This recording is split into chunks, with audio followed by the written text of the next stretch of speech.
이를 주님의 이름으로 간절히 축복을 드립니다. 오늘도 전우좌우 바라보시면서 예수님 사랑으로 축복합니다. 우리 인사할까요? 예수님 사랑으로 축복합니다. 예수님 사랑으로 축복합니다. 아멘. 감사합니다. 오늘 본문이 차지하는 위치는 사도 바울의 전도여행 중에 1차 전도여행의 마무리가 되는 그런 시점 가운데 있습니다.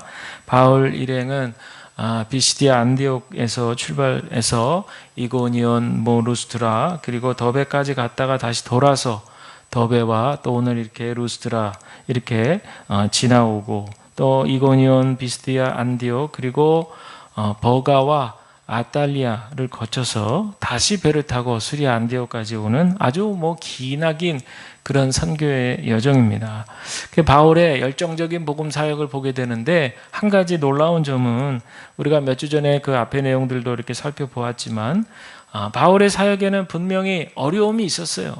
분명히 고된 그런 어려움들이 많이 있었고 하마터면 큰일 날 뻔했던 위기 상황도 있었지만 중요한 건 뭐냐면 포기하지 않는 거예요. 바울이 이거 어려워서 안 되겠네, 위험해서 안 되겠어, 우리 다 집어칩시다, 우리 포기합시다, 이러지를 않았다는 거예요. 후회하거나 후퇴하거나 포기는 하지 않고 꿋꿋하게 바울 자신이 가야 될 선교의 여정길을 이어갔다는 거죠. 저는 이것을 보면서 인생의 기준을 바로 세우는 사람의 삶, 인생의 기준을 어디에 두고 살아가는 삶, 정말 풍랑은 다 우리가 인생의 풍랑은 만날 수 있는데 인생의 기준이 바로 서 있는 사람은 풍랑의 불순이 있어도 거기에 결코 흔들리거나 거기에 넘어지지 않는다라고 하는 사실을 깨닫게 됩니다. 오늘 이제 읽게 되는 그 루스드라 지역에서의 그런 복음을 전하는 그런 내용인데요. 오늘은 이제 그 18절까지만 읽었지만 그 14장 전체를 다 읽어보면 마치 바울이 천당과 지옥을 오가는 아주 극단적이고 상반적인 그런 반응을 불러일으키는 상황들을 만납니다. 하늘처럼 높임을 받다가 어느 순간 땅에다가 쾅 곤두박질 치게 되는, 땅에 떨어지는 그런 상황이에요. 앞에는 모든 영광을 스스로 취하라고 속삭이는 그런 유혹, 오늘 봉독한 바로 그 대목이죠. 그런 내용이 있는가 하면 이 다음에는 또 돌로 사람들이 바울을 쳐 죽여 없애려고 하는 또 박해가 나옵니다. 그런데 바울은 이러한 일이 있을 때마다 일희일비비, 좋은 일 있을 때 막 좋아하고 나쁜 일 있을 때 그냥 푹 풀이 죽고 이러지를 않는 거예요. 일희일비하지를 않고 그저 사람들이 자기들에게 좋아하든 자기들을 박해하든 간에 상관없이 자기는 자기의 가야 될 복음 전도의 길, 선교의 길을 묵묵하게 걸어가는 겁니다. 오히려 사람들이 군중들이 말이죠, 자기들한테 막 찾아와서 막 환호를 하고 막 대대적으로 그러니까 오히려 옷을 찢고 무리 속으로 뛰어 들어가서 이제 이따가도 자세히 보겠지만 그 사람들의 잘못된 행동을 바로잡아 줍니다. 그리고 또 이후에 바울을 돌로 쳐서 기절을 시켰거든요. 그때도 잠시 기절한 상태에 있다가 정신이 깨어나자마자 나 병원부터 가야겠어 이러질 않은 거예요. 그러질 않고 성으로 들어가서 해야 될 복음을 전하고 그리고 또 다음 행선지로 그렇게 출발하는 모습을 보입니다. 그러면서 주변에 함께 있던 그 동료 제자들에게 뭐라고 얘기하냐면 마음을 굳게 하라. 그리고 하나님 나라에 들어가려면 많은 환난을 겪어야 됩니다. 이렇게 아주 지금 환난을 겪은 사람이 누군데 지금 돌로 맞아가지고 죽을 뻔했는데도 벌떡 일어나더니 그런 얘기를 하는 거예요. 아마도 제가 이 부분을 이렇게 묵상해 보면은 자신을 따르는 그 많은 복음의 전령사들이 있잖아요. 그 무리들이 전도인들이 있는데 그 사람들이 바울의 그런 약해진 박해받는 그 모습을 보고 혹시 실망하거나 또 혹시 그냥 난 이제 그만해야겠다 이런 마음을 먹을 수도 있지 않겠나 그런 생각이 들어요. 그러니까 바울이 속은 아마 힘들었을지 몰라도 겉으로 또 사람들 앞에서 마음을 다잡고 말이죠. 그래서 이거는 무리들에게 하는 그런 격려와 용기를 북돋아주는 이야기이기도 하지만 동시에 제가 볼 때에는 바울 자신에게도 마음을 다잡는 이야기다. 위기가 있었잖아요. 여기서 물러설 수 있는데 다시 한번 아니야, 하나님이 함께 하셔 이러면서 사람들을 독려하고 용기를 주고, 그리고 본인 자신도 그렇게 용기 있는 모습으로 사람들에게 비춰지게 하는 이런 어떤 담대함, 바울의 모습을 보게 됩니다. 저나 여러분이나 우리 모두는요, 살다 보면 좀 약해질 때가 있는 것 같아요. 그렇죠? 아무리 믿음이 좋은 사람이라 할지라도 어느 날 병원에 가서 건강검진을 받았는데 뭐가 보인대 이러면 그냥 갑자기 마음이 쿵 하는 거예요. 뭐가 이렇게 조직검사를 좀 해봐야 된다 이런 말 들으면은 그냥 놀라기도 하고 괜히 무섭기도 하고, 이거 혹시 암은 아닐까 막 걱정이 막 산같이 밀려오는 거죠. 또 아무리 믿음이 좋은 사람이라도 하던 일이 갑자기 막히고 말이죠. 뭐가 경제적으로 핍박이 오고 어려움이 오고 말이죠. 또 뭔가 이렇게 진로가 있어서 좀 앞으로 쭉쭉 이렇게 잘 시원하게 뻗어나가야 되는데 자꾸 뭐가 이렇게 막힌단 말이에요. 그럴 때 참 우리 연약하기 때문에 낙심하게 되죠. 좌절할 수 있고 또 심하면 절망하기도 합니다. 근데 저는 아마 바울도 예외는 아닐 거라고 생각해요. 성경에는 많은 인물들이 나오지만요, 우리가 성경을 볼 때 그래도 거룩한 책인데, 성경인데 여기 나오는 인물들은 다 흠이 없고 거룩하고 완벽하고 아주 믿음이 좋고 신실하고, 그러니까 하나님께서 불러 쓰셨겠지라고 잘못 생각할 수가 있어요. 그러나 우리가 아브라함도 그렇고 이삭도 그렇고 야곱 말할 것도 없고, 성경을 구석구석 잘 읽어보면 중요한 건 이렇게 약한 사람들이, 이렇게 시험에 잘 드는 사람들이, 이렇게 고난도 잘 만나는 사람들을 하나님께서는 어떻게 이렇게 사용하셨을까? 결국에는 우리의 관심과 초점이요, 성경을 읽을 때 처음엔 사람에게 빠졌다가 그 다음엔 시선이 하나님께로 향하게 되는 거예요. 그래서 이제 저도 옛날에 교육 목사 오래 했었는데, 교회 학교에서 가르칠 때는 그 연령층에 맞게끔 이제 성경을 교육하는 교육법을 시도하는데, 그 초등학교 때는요, 주로 다른 것 안 하고 성경에 있는 이야기를 가감없이 그대로 전해줘요. 스토리텔링이죠. 오늘은 다윗 얘기, 내일은 삼손 얘기, 또 그 다음엔 예수님 얘기, 이렇게 성경에 나와 있는 내용을 그대로 가감없이 그대로 전합니다. 그래서 그 나이 때는 여러 번 그 성경 이야기를 반복해서 들으면 이제 머릿속에 그 성경 안에 들어가 있는 그런 내용들, 줄거리들이 담뿍 이렇게 가득 담는 거예요. 그러다가 이제 청소년기에 그렇게 올라가서 지적인 그런 왕성한 활동을 하게 되잖아요. 그럴 때 이제 거기서 조금 더 깊이 한두 단계 더 들어가면서, 그러면서 거기서 어떤 의미들을 발견하고 적용하고, 이제 그러면서 고등학교쯤 되면 거의 이제 어른이라고 봐야 되거든요. 그러면 이제 지적 수준이 높아지니까 그렇게 해서 이제 성경을 더 깊이 보게, 연령에 따라서 단계별로 그렇게 보게 합니다. 그런데 성경을 그렇게 해서 보게 되면요, 정말 그렇게 연약한 인간들을 하나님께서 그토록 축복의 통로로 사용하고 계시다는 것을 보고 감탄하지 않을 수가 없는 거예요. 우리가 문제를 만나거나 어려움을 만날 때 있는데, 그럴 때마다 그 연약했던 성경의 인물들이 하나님께 도움을 청하면서 돌파해 나가는 것들을 우리가 믿음의 사람들이다 이렇게 보게 되는 거죠.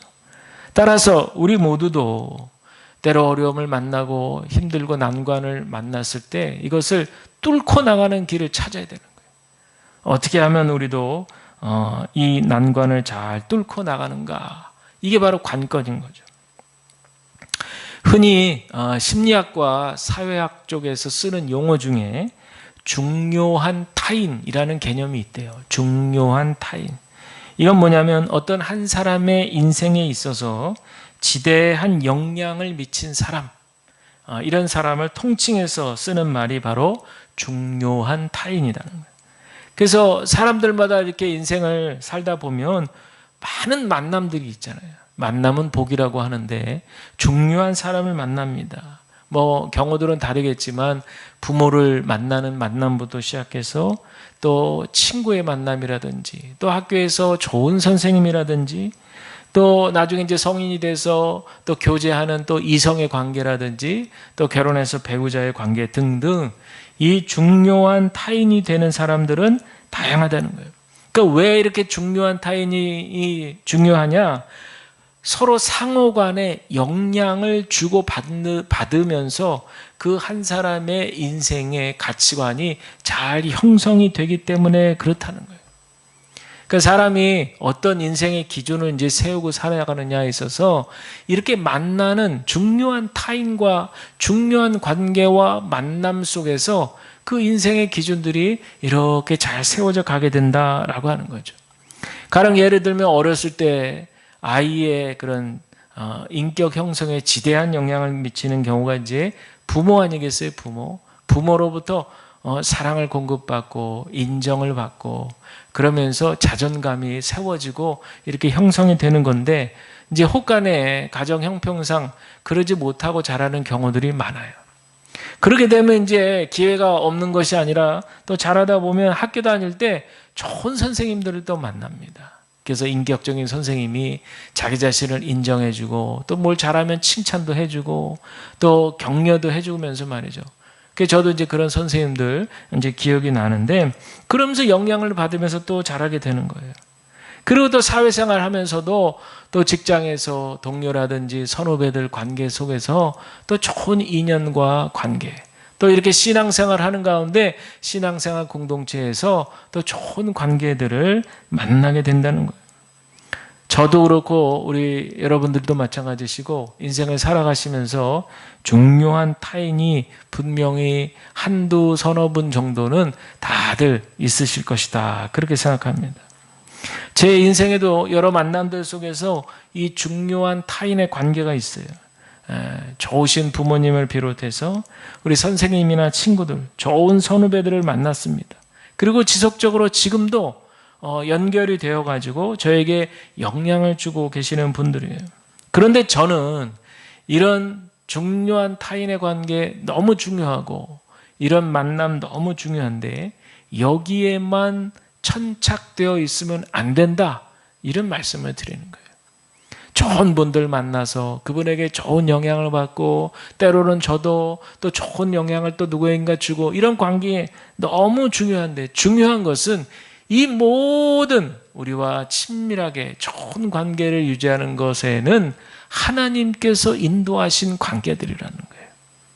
저는 믿기는 이런 모든 중요한 관계들이 하나님을 바라보게 하고 하나님을 의지하게 하기 위해서 그 기초 작업으로 하나님께서 우리에게 주신 선물과 같은 관계다, 저는 그렇게 생각이 되어지는 거예요.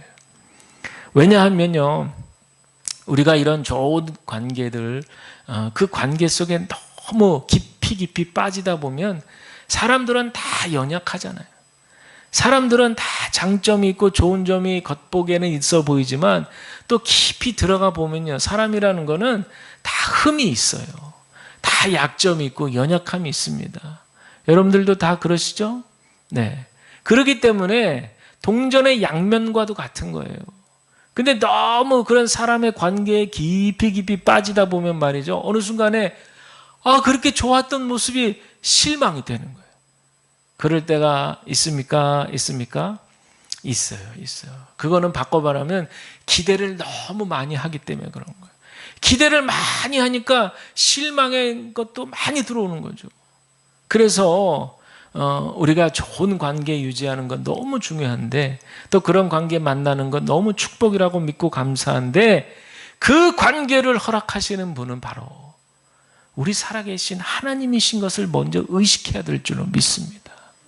우리 하나님께서 그 좋은 관계들을 우리에게 선물로, 축복의 선물로 보내주셨다는 거예요. 그래서 때로 사람에게 실망하고 사람에게 여러 가지 시험당하고 이럴 때 우리는, 성경에도 나와 있지만 사람을 두려워하면 올무에 걸리게 되거니와 여호와를 의지하는 자는 안전하리라. 이 잠언의 말씀에도 우리가 귀를 기울여야 될 줄로 믿습니다.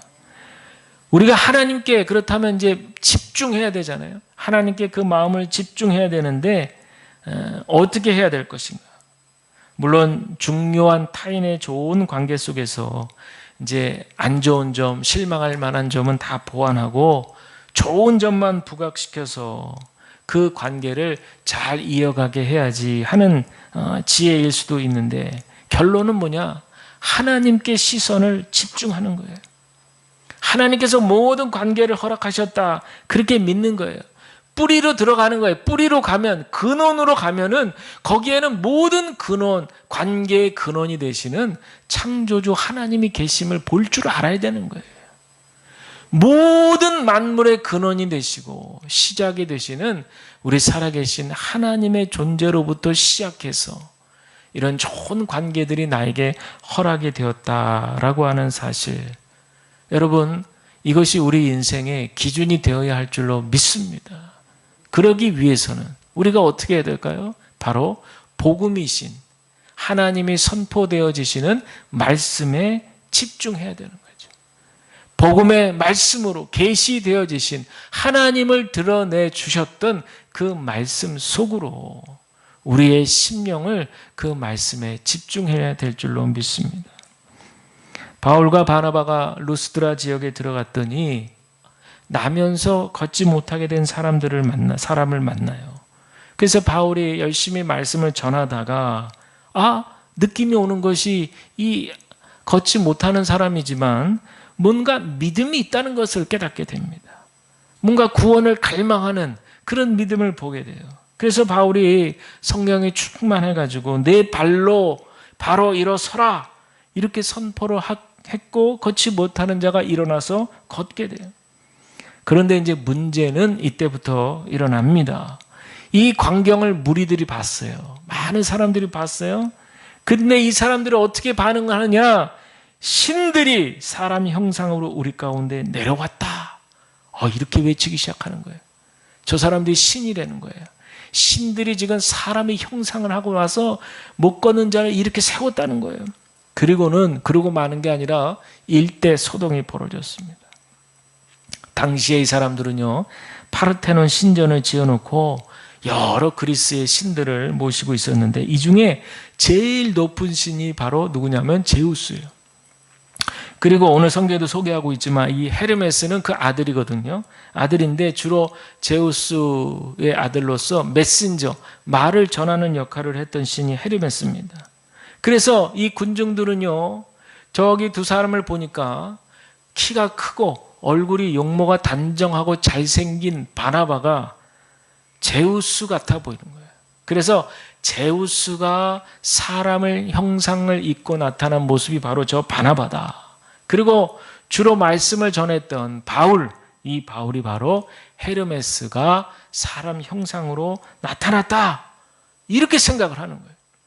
그런데 오늘 성경에는 나와 있지 않지만 이 배경적인 상황을 설명해 보면 이렇게 사람들이 생각하는 데에는 이유가 있었습니다. 어떤 이유냐? 과거에 이들이 따르던 신화 중에 오비드 신화라고 있는데 거기에 이 지역 루스트라 사람들에게 신이 사람의 모습으로 내려왔던 적이 있었다는 거예요. 그런데 이 마을 사람들이 그것을 알아보질 못하고 잘 대접하지 못해가지고 말이죠, 모두가 심판을 받게 되었고 오직 빌레몬과 바오시스라고 하는 부부만이 그 사람으로 형상화된 신을 잘 환대해서 복을 받고 그 집이 신전이 되고 이 부부가 제사장이 되었다는 그런 신화가 전해지고 지금 그 사람들에게까지 다 알고 있는 거예요. 그러니까 이 사람들이 깜짝 놀란 거예요. 이번에 우리가 잘해야 된다. 이번에 우리가 잘해야 돼. 우리 선조 때처럼 그렇게 잘 못해가지고 모두가 우리가 멸절당할 수도 있어 하면서 막 긴장을 하고 말이죠. 그러니까 바나바, 저분이 바로 제우스 신이다. 저 말씀 전하는 저 바울, 저분이 바로 헤르메스 신이다. 이렇게 해가지고요, 막 사람들이 난리가 나가지고 신으로 모셔야 된다 그래가지고 제물로 막 소를 끌고 화환을 바치고 막 이 정도면 난리를 핀 거죠. 소동이 일어나게 됐다는 거예요.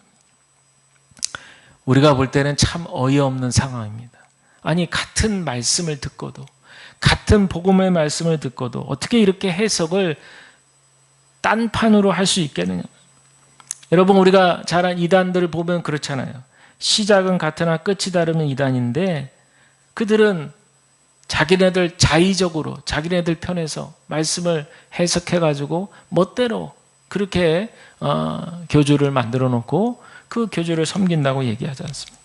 우리도 어떻게 보면 우리는 뭐 이단은 절대 아니지만 우리도 가만히 생각을 해보면 말씀의 뜻, 그 말씀이 우리에게 전해주려고 하는 뜻이 있는데 그것을 왠지 이렇게 밀어낼 수도 있다는 생각이 들어요. 또 어쩔 때에는 내 식으로 나를 합리화시키는 그런 말씀으로 그렇게 해석할 수도 있다고 생각이 들어요. 어떨 때는 말씀을 들으면 비수를 꽂는 듯한 그렇게 좀 마음이 불편한 그런 말씀을 들을 수도 있거든요. 그런데 여러분 그런 말씀이 마치 비수를 꽂는 듯한 그런 말씀이 오히려 저와 여러분 우리 모두를 살릴 수 있는 말씀이라는 사실을 기억해야 될 줄로 믿습니다. 왜냐하면 그렇게 비수가 꽂혔을 때 회개의 길로 우리가 인도함 받을 수 있기 때문에 그런 거죠. 그런데 많은 분들이 내 귀에 달콤한 그런 해석의 말씀, 축복의 말씀, 잘 된다는 말씀 이런 말씀들만 듣기를 원할 수도 있다는 거예요. 구약에도 나오지 않습니까? 거짓 예언자들이 그렇게 이스라엘 백성들이 지금 심판받기 일보 직전인데도 아니다. 우리는 다시 잘 될 거다. 잘 될 거다. 우리 하나님이 어떤 하나님이냐. 우리를 그렇게 버려두실 분이 아니다. 이렇게 아주 그냥 사탕 발림 달콤한 이야기들만 하지 않습니까? 그러나 우리가 잘 알지만 그들의 운명은 바벨론 포로가 되어야 하는 그런 어떤 운명 앞에 그들이 처해 있음에도 불구하고 거짓 예언자들은 그렇지 않다. 이렇게 이야기하는 경우를 우리는 성경을 통해 확인할 수 있습니다. 바울과 바나바는요, 옷을 찢고 무리에게 뛰어 들어갔습니다. 그리고 소리칩니다. 여러분이요, 어찌하여 이런 일을 하느냐? 우리도 여러분과 같은 성정을 가진 사람이다. 이렇게 소리쳤어요. 여러분, 여기서 성정이라는 말은 죄성과 연약성을 함께 아우르는 말입니다. 우리도, 여기 있는 바나바와 나도, 바울 나도 여러분들과 다름없는 그런 연약한 죄인입니다.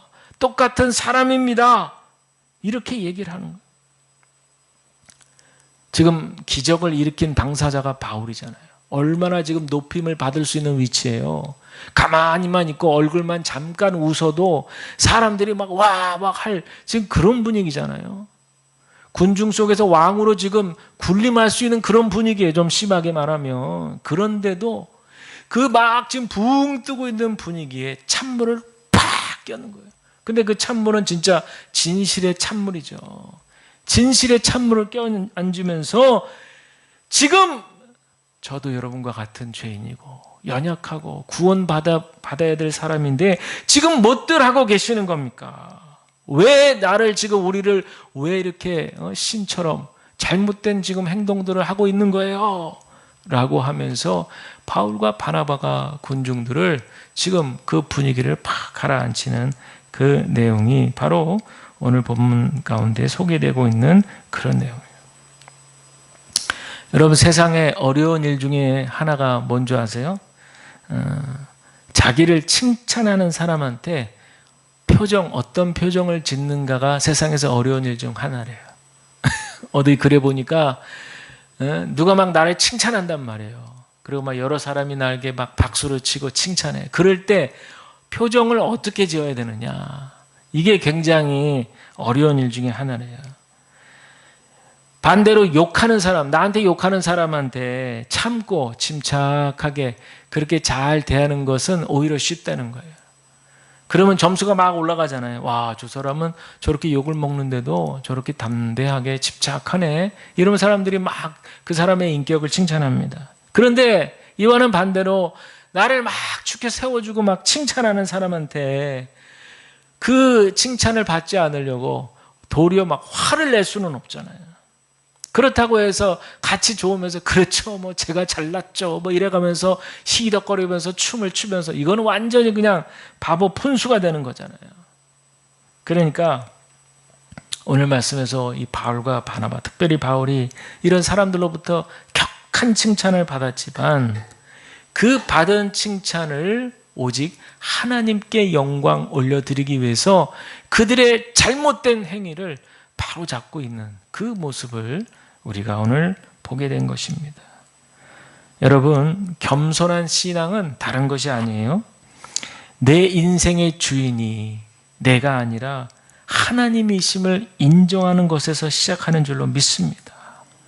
나를 구원하시고 나를 여기까지 사랑하시고 인도하신 살아계신 우리 하나님이 나의 인생의 주권자가 되어주시고, 비록 내 생각과 다른 길을 걷게 할지라도 그 길이 더 생명의 길이고 하나님의 축복의 길이라고 믿고 우리가 그 하나님의 주권을 인정하는 것이 바로 겸손한 신앙입니다. 이렇게 되면요, 모든 영광을 하나님께 돌릴 수 있어요. 아무리 좋은 일이 있어도 그것이 내가 열심히 잘했기 때문에 이룬 성과다, 이렇게만 생각하는 것이 아니라 그렇게 할 수 있는 열심과 지식과 지혜와 노력과 이 모든 것들을 하나님께서 공급해 주셨단 말이죠. 그렇게 고백하며 모든 영광을 우리 하나님께 돌리는 인생을 우리가 살아야 할 줄로 믿습니다. 물론 요즘에 너무 힘든 상황에서 자존감이 낮은 많은 분들이 있어요. 우울증에 빠져 계신 분들도 많습니다.